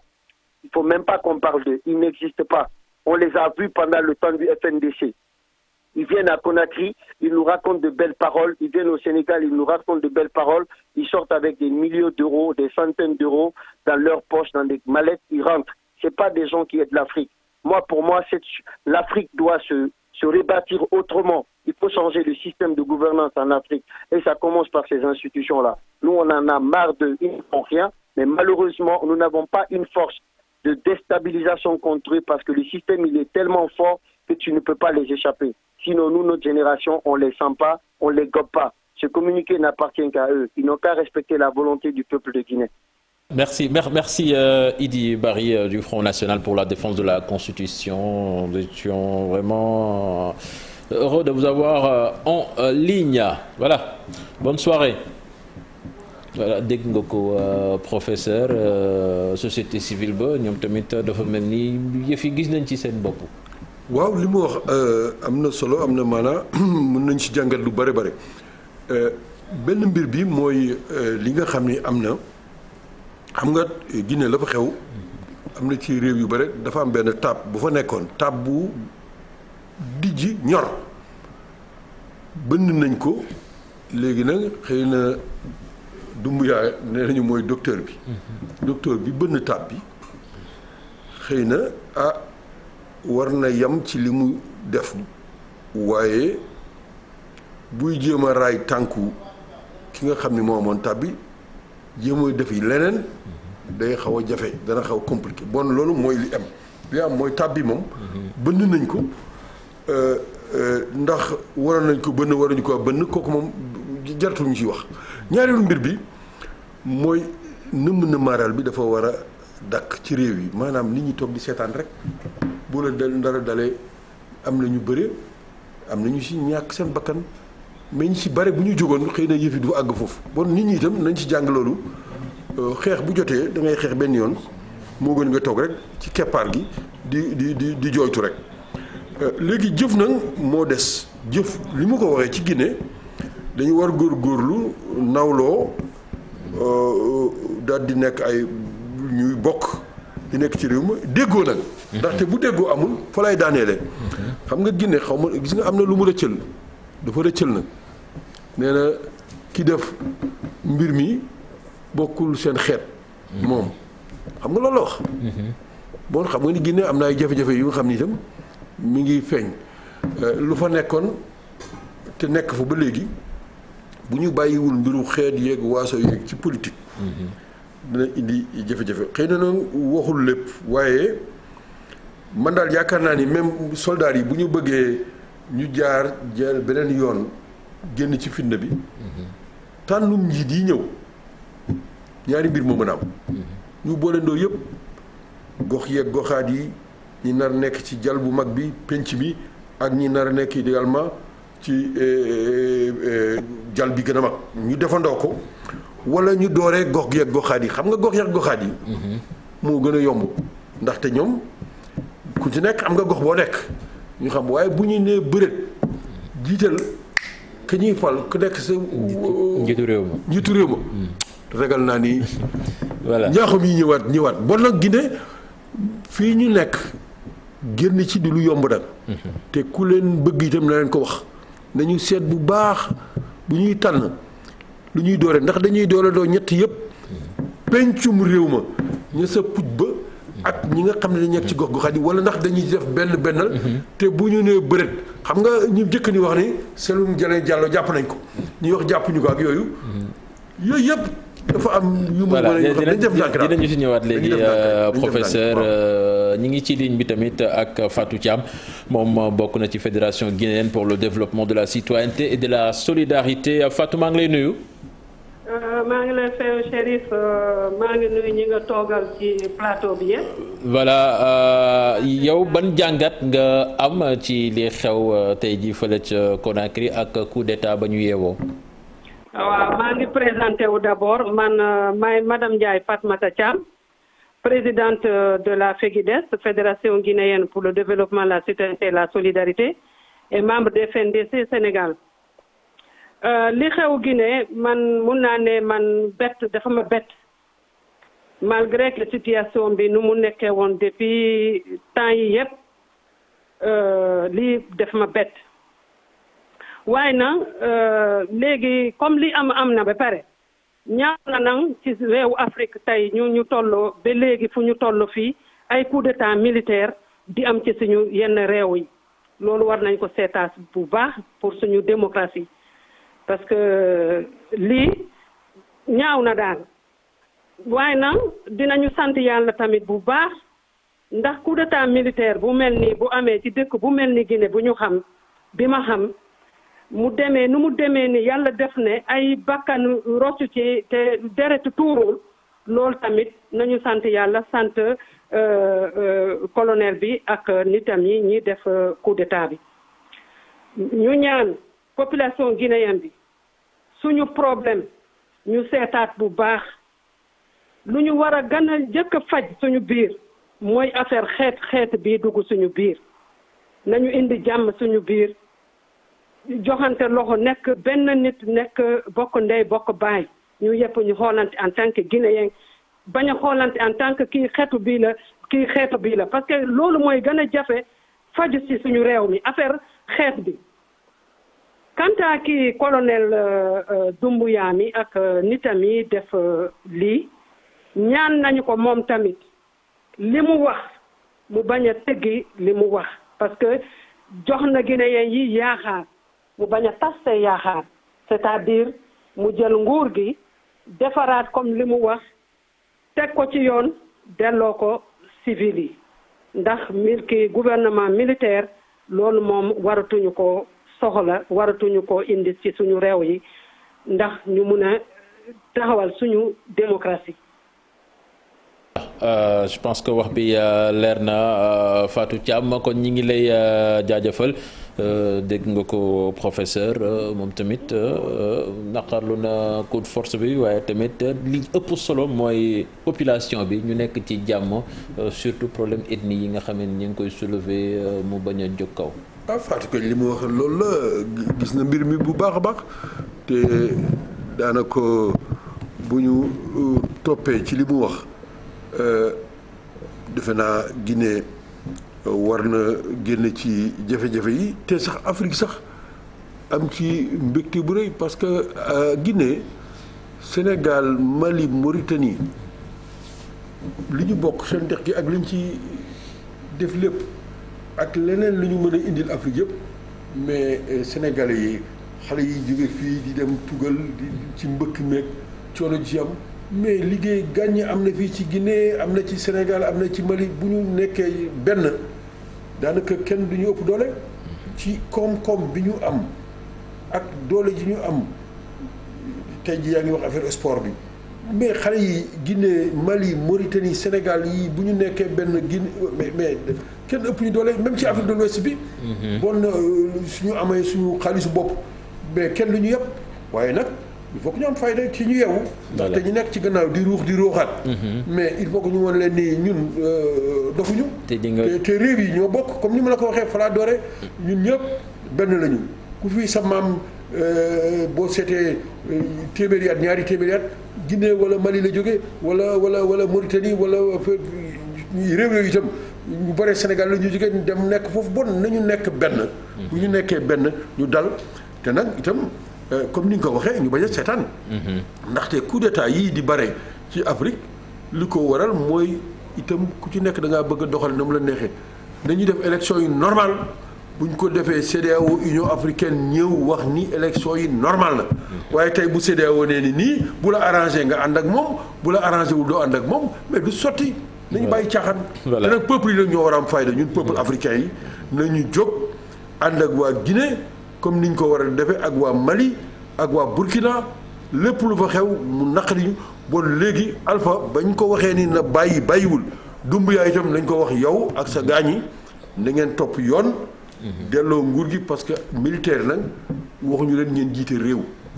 waaw su ngeen bëggee wax si réew ni muy doxee bu leen neexee ngeen wax sëriñ si bu ko neexee ñu wax ñi nga xam ñu ngi si syndicat yi ñu wax parti politique yi ku mu neex nga wax. waaye kenn warul aakimoo yëf yi. ni man rek maay nekk ci doxal déedéet. voilà ñi ngi ci ligne bi ak benn avocat sénégalais di maître Abdoulaye Babou maître maa ngi lay nuyu. maa ngi lay fay. voilà maître gis nga situation bi Guinée xëyee ak coup d'état ba ñu ni président Alpha Condé jamono ji mi ngi ci loxoy putschistes yi yow naka nga jàngatee situation boobu. alors dinaa sawar wax ci. ndax d'abord mën naa wax ni Guinée sama pays d'adoption la ndax amoon naa fa cabinet d'avocat à Conakry en association mais surtout Alpha Condé dama ko xam bu baax a baax Alpha Condé xaritu Moustapha Niasse benn bakkan la ba ma nekkee AFP Alpha su daan ñëw Dakar ñoo daan añandoo ñoo daan reerandoo donc xam naa Alpha bu baax a baax li ci des aussi ni ma gisee Guinée am na ku ko waxoon c'est un scandale géologique lépp nga fa mais soo demee Conakry di capitale ba man mën naa wax sax di dëkk bi ma juddoo Ngaye Mékhé moo dàq Conakry ça veut dire que Conakry kenn liggéeyu ko du ci Sékou Touré mais surtout am na leneen lu ci ñëw mooy problème mu xeet bu leen fàttale professeur wax na ko sama goro boobu toog ci sa wet wax na ko mais bu leen fàtte ni Diallo Tilly l'histoire de l'Afrique le premier secrétaire général de l'OCAM bu njëkk noonu la tuddoon avant muy ñëw OUA kan la woon Diallo Tilly un cadre guinéen mais Sékou Touré moo ko reylu moo ko jàpp reylu ko foofu problème mu xeet je dis que c'est inconciliable loolu tax mu jaaxal ma li fa am mooy lii en peu de mots ay Malinké fa nekk ak ay pël dañuy def foofu la différence entre que dëkk Guinée forestière ak dëkk Guinée fii et cetera te duñu laalante feeñ na ci élection yi passé ñëpp dañ ni Cellou Dalein Diallo moo gagné élection yi mais li mu nekk pël moo tax ñu xañ ko sa victoire dégg nga donc dëkk bu mel noonu d'abord la France a une responsabilité historique deful dara Guinée ba Sékou Touré ne non noonu la bàyyi Guinée la Guinée c'est un village Kaolack moo dax Conakry xool leen Guinée li mu am ci ressource mani Kaolack moo dax Conakry il fut des temps soo demee man su ma daan dem Conakry wala ma am audience foofu am lal boo tëdd ci benn hôtel c'est la Croix et la Bannière xaw ma nag boobaak léegi ndax changé na ak léegi ndax li may wax y a 10 ans xeet yi du ñu waxante du dëgg ña fa nekk muy pël muy ñeneen ci des maalenke yi munu leen musaka ba muccat ba ñooñu mën a former kii pouvoir donc le problème reste entier en Guinée comment les Guinéens pourront s'asseoir nekk kenn pour mën a mettre en valeur leur pays ak richesse yi mu am man loolu moo ma naqari dëkk bu mel ni Guinée te dara mënu fa am lépp mooy sax Guinée lépp mooy sax Guinée minerai yaa nga fa mais Guinée yi ci seen bopp ñoom mënuñoo nekk benn eh bien il faut prier il faut vraiment prier est-ce que le colonel qui est là xaw ma dina ñëw xaw ma du ñëw est-ce que dinañ ko bàyyi mu liggéey wax jëpp a ngi noonu loolu daal loolu laa bëggoon ni naa ko ci wax kenn ñaanu ko pour loolu mais li wóor ba wóor Guinéen yi juboo nekk benn ce sera la croix et la bannière mais nag. jërëjëf maître ci contribution bi. mais xam naa ni moom. su bëggee ñibbi si moom Sénégal lay ñëw. xam bu safañar la Sénégal lay ñëw. waaw mais sax moom mais naka la demee noonu ba ak xarit yi mu am ci bitim réew yëpp jékki-jékki rek maanaam ennemi ñi nekk bitim réew yëpp nekk ay ennemis. non attends non moi je suis un peu réservé pour Bouyam ak Sénégal. Il a une amitié particulière ak Moustapha Niasse man mii dama nekk AFP Alpha añ nañu reer nañu naan nañu ataaya invité na ma Guinée mais nag au niveau étatique je sais qu'il a des problèmes avec le Sénégal loolu nag rentre pas dans les détails il a des problèmes avec le Sénégal mais son amitié avec Moustapha Niasse est notoire ñëpp ko xamoon terewul daal moom c'est un Sénégalais je ne dirais pas à part entière mais li wóor ba wóor bàyyi ko mu ñëw Sénégal moo gën ñu dem ko téye foofu wala muy dem beneen dëkk ndax Sénégal moom su fi ñëwee moom appartement bi muy dëkk kër Moustapha Niasse ma nga fa ba léegi jóge fa. jërëjëf maître professeur dégg nga maître ci kàddu yi mu yëkkati li ci ëpp solo mooy guinéens yi leen ci mën a génne mooy réconciliation nationale maanaam xeet ya fa nekk ñëpp ànd déggoo nekk benn. waaw xam nga Ablaye Babou suma goro ni mu ko waxee suma goro axaan la wax na dëgg man mii Conakry ba ma fa mujjee mbirum ndox mbirum électricité ak yeneen yooyu muy wax yëpp ànd naa ci jafe-jafe ya fa nekk da ngay yaakaar ni réew mi xam nga koom-koom ba fa nekk ndox ma ak meññeent yi ak boo koy wax sax da ngay yor ndox mi taw dara ñàkk fa waaye comme ni mu ko waxee rek xam nga njuumte day am ndaxte Sékou Touré ñun ñëpp àndoon nañu moom ndaxte ba mu ne moom dafa bëgg réewu Afrique moom seen bopp. nekk Sénégal yu bare àndoon nañu moom ma fàttali nii am na doomu Sénégal yu bare yu demoon jàppale ko ak doomi Burkina ñu dem Guinée waaye de yàgguñu fa bu ñu gisee ni moom ni muy doxalee du noonu dañuy dellu si ndeysaan. ñu bare jarul mooy tudd seen tur ñii PA yi la ñu bokkoon ñii bokk ci Sékou Touré. wane daal jikko boo xam ni du noonu loolu tax itam nit da nga koy topp rek.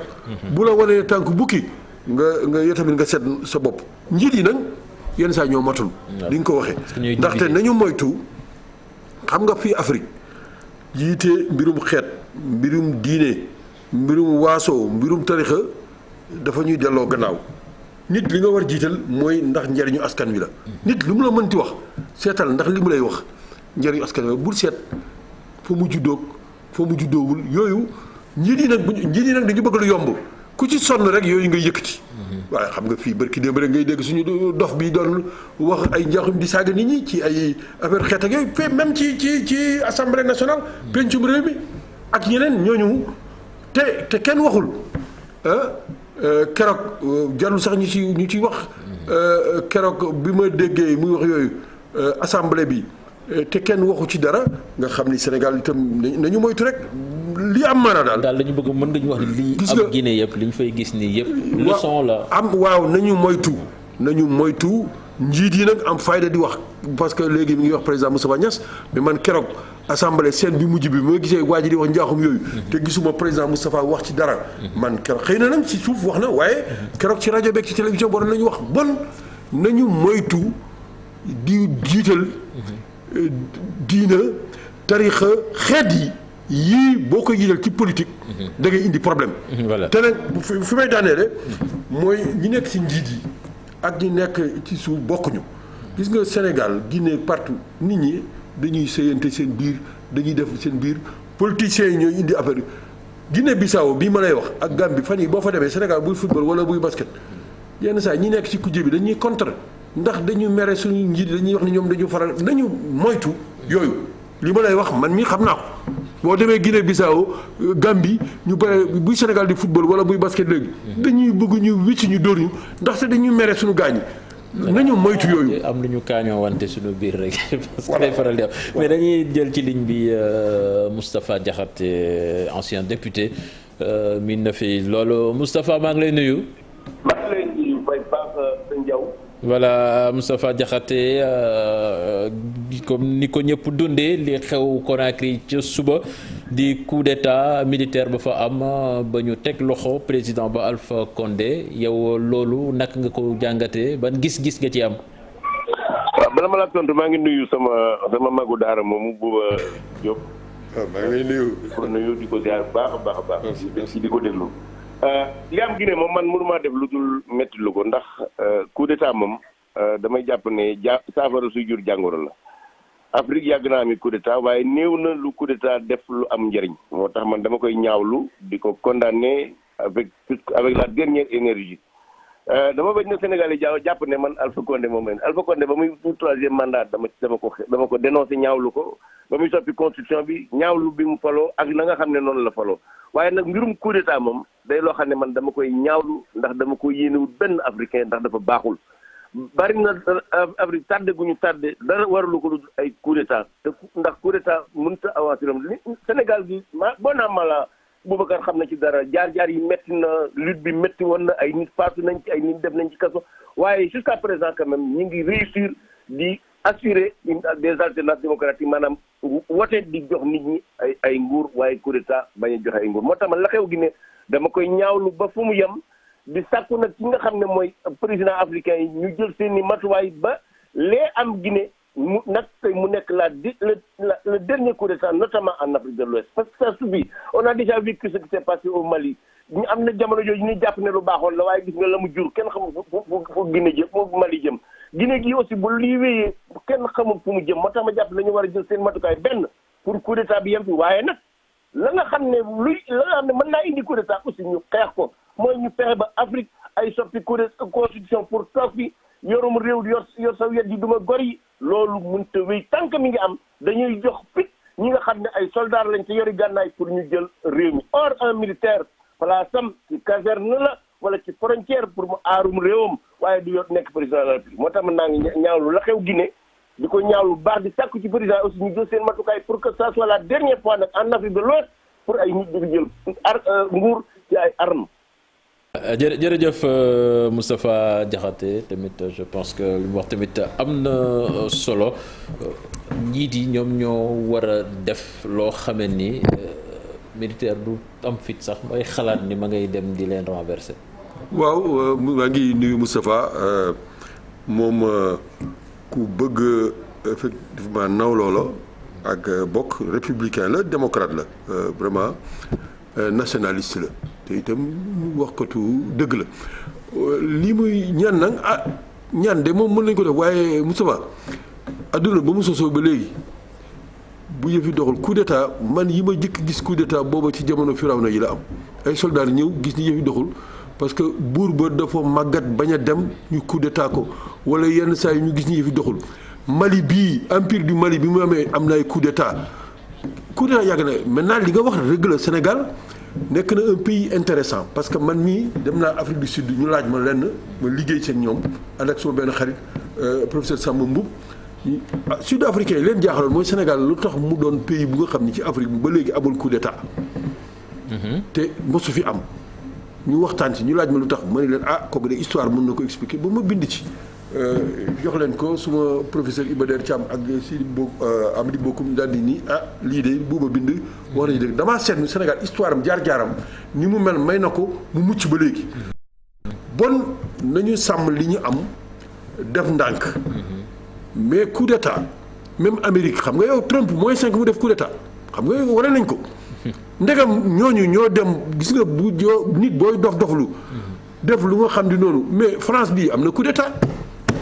De Gaulle nu mu ñëwee pouvoir bon nañu def ndànk nit la rek boo doxalul yoon nañu jiital yoon nit ñi itam am fayda bu dul loolu coup d'état moom du génn ci àdduna bu fekkee tant que ñi ngi dof-doflu di def lu dul amul loolu moom man historien du ma fi nekk nag di wax li nga xam ni ñaan moom ñaan la rek waaye na nit ñi normal ku ca nekk la nga def ko ku nekk yam sa place juróomi baraam yi ma la waxoon ñi toppatoo mbirum diine ak mbirum soldat mbirum syndicat mbirum politique ak mbirum li nga xam ni mooy ñun njàmbur yi ku ci nekk la nga def ko te ku nekk wegante di waxtaan nag bu nit ñi dul waxtaan coup d'état du fi jóge voilà ñu jël ci téléphone bi Mamadou Goumbala nekk ci réew mi monsieur Goumbala maa ngi lay nuyu. maa ngi lay nuyu monsieur Dia jërëjëf. voilà monsieur Goumbala comme niñ ko gisee rek la xew Conakry Alpha Condé mi nga xamee ne jamono ji nee nañu wàcc nañ ko te ma nga ca loxoy putschistes yi yow loolu ban gis-gis nga ci am. dama bëgg a tontu sax am na ñaar ñu ma dégg kooku doon wax léegi allo. waaw allo ñu ngi lay dégg. kooku ki doon wax léegi sëriñ boobu naan historien la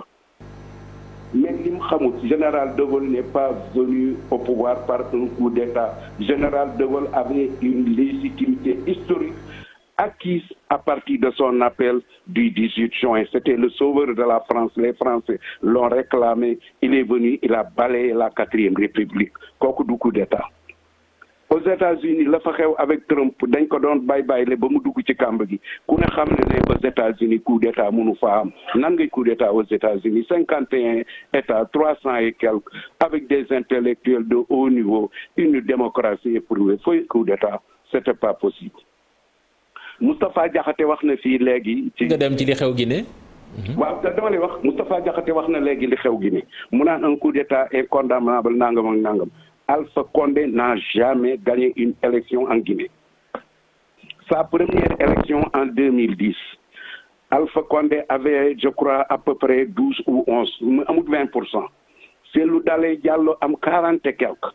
Gars yi mbuxum yëf yi ne gannaaw Alpha Condé moo fi nekkoon doon supporter Sékou Touré mu koy tëj di ko dàq kii lancé na Conté ñëw di ko tëj di ko mu dàq c'est l'opposant historique sonn na mi ngi bëgg a dee. Il y avait un accord tacite de tous les Africains et même de l'Union africaine ñu ne nañ ko bàyyi mosol ko mu nekk président ñu mbuxum jox ko mu nekk président pendant 5 ans ñu xoolaat ko bàyyi ko mu nekkaat président pendant 5 ans il avait fait une constitution mu ne constitution bi du ci changer virgule il ne fera que 2 mandats africains yi ñëpp d'accord ne ko d'accord 6 mois avant les élections ou bien 8 mois mu changé constitution bi daa di ne léegi day nekk candidat ñu ne ko doo ko nekk mu nekk ko forcé gars yi rey ñi jël pouvoir bi mais kooku kenn coup d'état wu ko on l'a enlevé parce que waru fa woon a nekk il n'avait pas la légitimité populaire ni la légitimité des urnes usurpateur la woon dooleel la fa tooge woon pouvoir bi gars yi ils ont utilisé une force dàq ko ana coup d'état amut Guinée waa ji sàcc bu ñu jàpp la ne fokkat ci loxoom nangu lam yorom léegi nag ce qui doit se passer en Guinée ñii fa nekk di ay militaires mënuñoo yorum réew nañu ne tekk ba defaraat des institutions assez solides au bout de 18 mois d'1 an ñu def un fichier électoral fiable avec tous les Guinéens aussi bien les Guinéens de l'intérieur que de la diaspora guinéen bu bëgg a nekk candidat ñu nekk candidat Union africaine ak l'ONU supervisé ku ñu def des élections claires transparentes yoo xam ne yi militaires yi duñ ci bokk ñu rendre pouvoir bi loolu moo mën a indi jàmm Guinée tant que nag les chefs d'État africains ñi ngi tripoter ay constitution bërki démb la président Abdou Diouf wax Macky Sall ne ko 3 mandats mën a tuta am 2 mandats moo mën a am Macky Sall lii war na koo jàngal lu bari na def 2 mandats 2024 du nekk candidat ñu def élection claire transparente et inclusive ku bëgg a bokk ñu bañ di bari nii di wut kii am noon di wut des superfuges kii comment il s'appelle juridique pour éliminer des potentiels adversaires jaarale yëf yi ci yoon. waaw kon monsieur Goumbala yéen kon waa réew mi ak seen président Idrissa Seck loolu mooy seen position ci 3e mandat. xawma position Idrissa Seck réew mi de position Mamadou Goumbala mooy loolu 3e mandat du am Sénégal bu ñu fi indil benn jafe-jafe.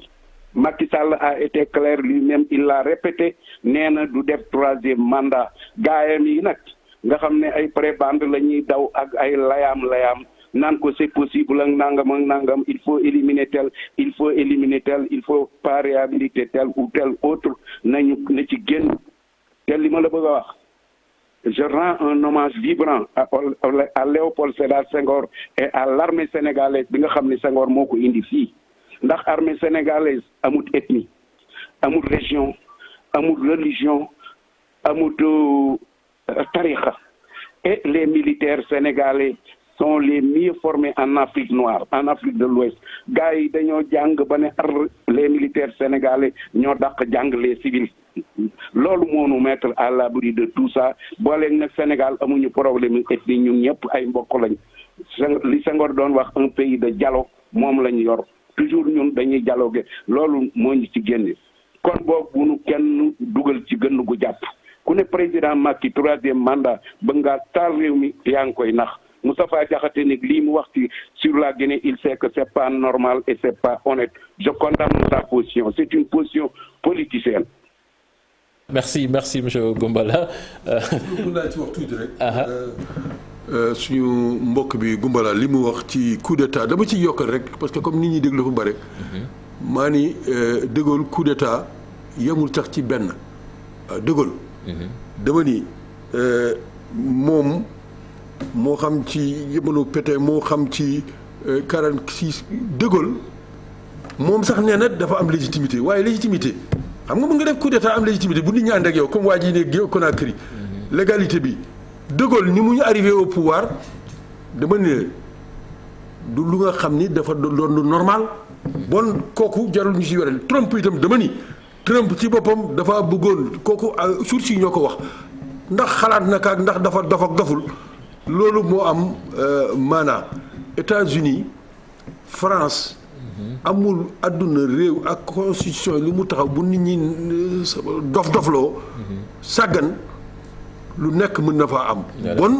na nit ñi moytu loolu laa bëggoon wax li am maanaa daal mooy nañu góorgóorlu ba musiba yooyu bañ ñu dal fexe ba yëfi jaar ci yoon ñu respecté sartu réew mi bañ a foqale bañ a di diiroo lu nga xam ne amul mais foqati am na De Gaulle dafa foqati. De Gaulle nag nit ko am fayda la ndaxte ba mu demee itam ba xam ne nit ñi ànd ak moom dafa dem yoonam bëriwu ci coow. voilà dañ ci ligne bi ñu ngi ceeg Cheikh Sadibou Diop bu alerte Cheikh Sadibou maa ngi lay nuyu. maa ngi lay fay. voilà Cheikh Sadibou Diop xam naa ne alerte yi xew gën sax di ngeen ci gis alerte mais avant loolu ban jàngat ngeen am ci situation bi. waaw maa ngi lay gërëm di la sant di remercier waa Futurs Médias di leen wax ni que li ñuy def d'abord mooy njëkk condamner li nga xam ni moo nekk di xew actuellement à Conakry et je précise que ni bokkoon nañu ci ñi nga xam ni dañu doon xeex pour président Alpha Condé bañ a am 3e mandat ndax jàpp nañ ni 3e mandat lu xewi la waaye bu loolu weesoo coup d'état moom duñ ci ànd tey duñ ci ànd ëllëg ndax day déstabiliser sous-région bi alors da ngeen may ma def benn rapide analyse de la situation géopolitique dans la sous-région en Guinée-Bissau xam ngeen ni dëkk la boo xam ni saablul li xew Conakry tey wane ne ni que saablul au nord ñi ngi am la Mauritanie avec des cellules djihadistes en évolution La situation au Mali ne présage rien de bon. Alors, le cercle de feu bi entouré Sénégal, bu ñu ñëwee tey gisaat instabilité en Guinée-Conakry, dañuy inquiété wu pour ce qui pourrait se passer demain au Sénégal. Et je précise que la Guinée est assise sur une bombe ethnique. Et bu exploser, issue de sortie, Guinéens yi Sénégal la ñuy gën a ñëw. Alors loolu mooy suñu inquiétude. Alors balaa beneen jàngat bi mooy bu ñu xoolee contexte international bi tey Guinée dafa établir benn axe entre Conakry et Moscou ki nga xam ni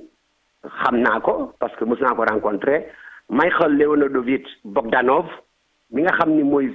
vice-ministre des affaires étrangères bu Russie moom actuellement mi ngi woon Conakry il y a peut-être 2 semaines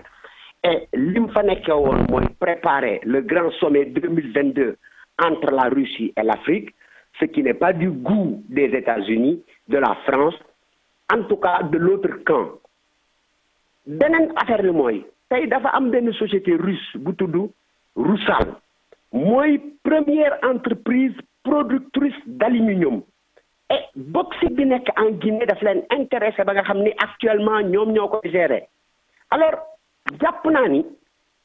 un légionnaire quand on le dit pour ceux qui connaissent la Légion étrangère mooy un militaire étranger qui a décidé de défendre et de mourir pour la France. Alors colonel bi nga xam ne légionnaire la yan rapport la am ak l'ancienne colonie? Quel est l'intérêt de l'ancienne colonie dans les événements qui se sont passés aujourd'hui? Je donne ma langue au chat. Mais daal pour wax ni que Sénégal war nañu bàyyi seen xel trop le gouvernement sénégalais sur ce qui se passe en Conakry par rapport à la stabilité du pays. fi may daanelee nag mooy dégg naa ku nekk di fi wax Conakry nii la mel Conakry nee la mel yaakaar naa ni dans pareille situation la responsabilité de chacun qui nous interpelle mooy ñu soutenir le peuple guinéen en tant que tel et inviter en tout cas le régime militaire entre guillemets à préparer la transition pour un pouvoir civil et que ñu dellu ci anam yi ñu nekkee woon mooy maanaam jàmm am Guinée am ci sous-région bi yëpp loolu mooy njëriñu Sénégal. Maintenant je m'interroge ba tey dégguma aucun pays francophone condamner les événements qui se passent actuellement à Conakry. Communauté internationale bi à part les Nations Unies dégguma kenn condamné ko. Alors loolu day indi ay jiixi jaaxa ci xelu nit ñi. Est-ce que cela équivaudrait à dire en d'autres termes que la communauté internationale dañu soutenir li xew tey Conakry? Est-ce que cela équivaudrait à dire en d'autres termes que les pays francophones dañu soutenir Sénégal? Et le silence du Sénégal par rapport à ce qui s'est passé à Conakry daf ma jaaxal daf ma tiital alors que leadership diplomatique du Sénégal xam nañ ko fu ne gis nañ ko fu ne ràññee nañ ko fu ne et dans pareille occasion le Sénégal qui brille de par son silence et de son absence loolu day inquiéter nit ñi. Coup d'état moom pour terminer kenn du ko cautionner tey kenn du ko cautionner ëllëg nous devons rester démocrates et républicains quelle que soit la dureté de la situation. Voilà, merci cher Sadibou Diop ñuy rafetlu sa contribution laata ñuy libérer antenne parce que Abdoulaye Der war na ñëw ci kanam dañuy dem fële ca Columbia université bu Columbia fekk fa le professeur Mamadou Diouf. Professeur, bonsoir. Bonsoir. Alors, professeur, vous avez vu la situation à Conakry avec ce coup d'État. Alors, quelle analyse faites-vous de la situation? Je pense que le coup d'État en Guinée, qui ne fait que suivre ce qui s'est passé au Mali, dans une conjoncture qui est une conjoncture très difficile pour l'ensemble des pays du Sahel, mais aussi les pays de la région de la Grande Guinée, c'est le fait que toutes les opérations et entreprises qui ont débuté au début des années 90 c'est-à-dire ce qu'on a appelé les démocratisations, visiblement dans certaines régions, n'ont pas marché. Et le paradoxe, si vous voulez, c'est qu'on retourne à la période d'avant 1980, d'avant le desserrement des régimes autoritaires, c'est-à-dire on retourne effectivement au coup d'État militaire. Cela signale aussi l'extraordinaire échec des modèles de gouvernance qui ont été mis en place, notamment par le président Alpha Condé. C'est, si vous voulez, la conclusion des systèmes autoritaires mis en place et qui se proclament et se valident par les élections. Et le fait que, disons, les révisions constitutionnelles se sont succédées, les contraintes, si vous voulez, administratives se sont succédées et l'impossibilité de l'expression démocratique et de l'expression citoyenne ne peuvent entraîner que des situations comme cela. L'une des forces les plus structurées se retrouve au pouvoir face à une déchéance de l'espace public.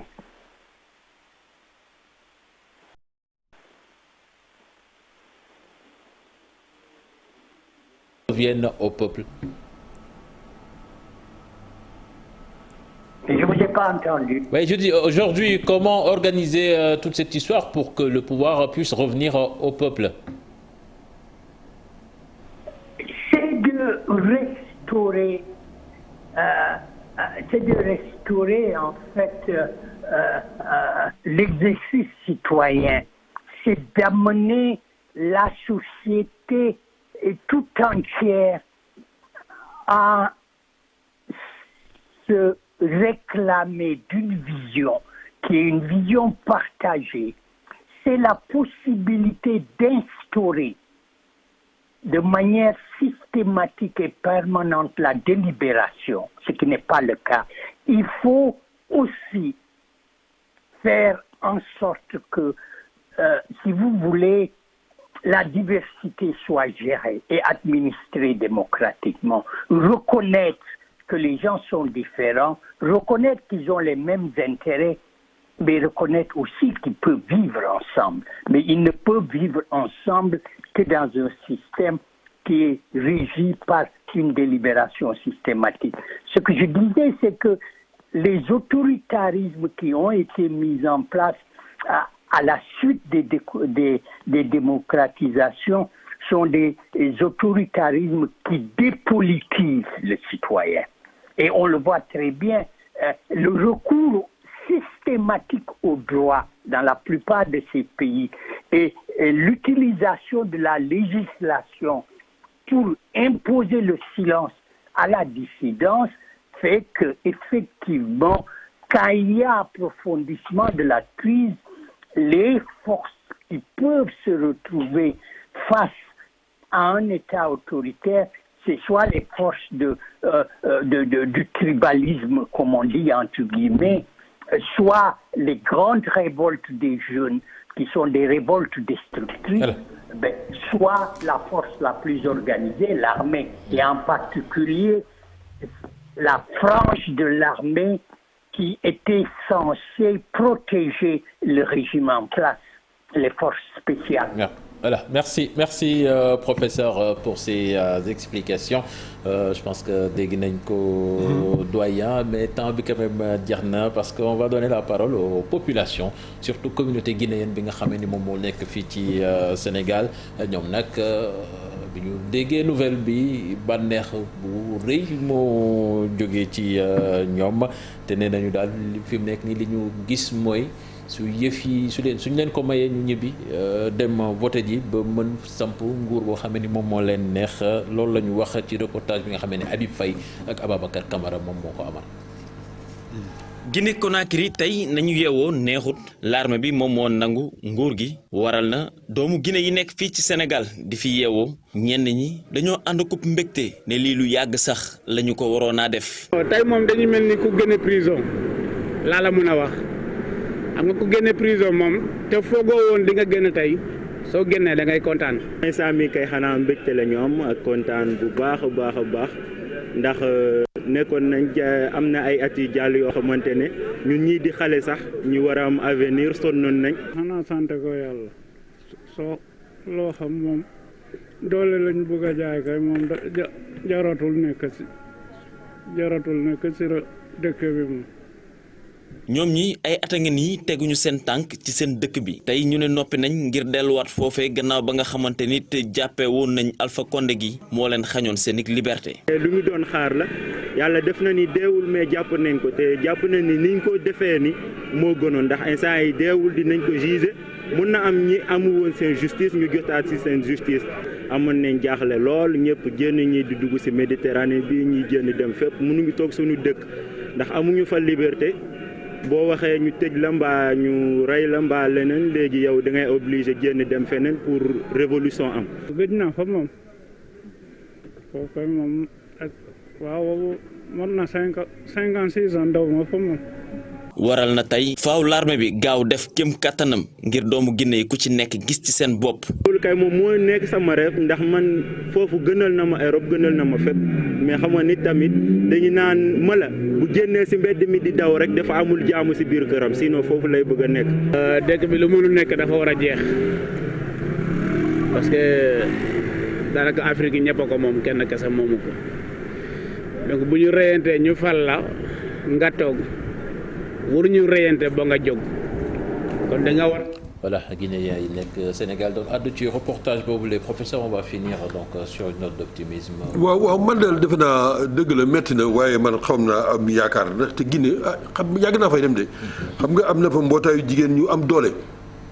nekkuñ ci Guinée rek dañu nekk Libéria nekk foofu am na ci Manoriba am na jigéen ñi am na xale yi.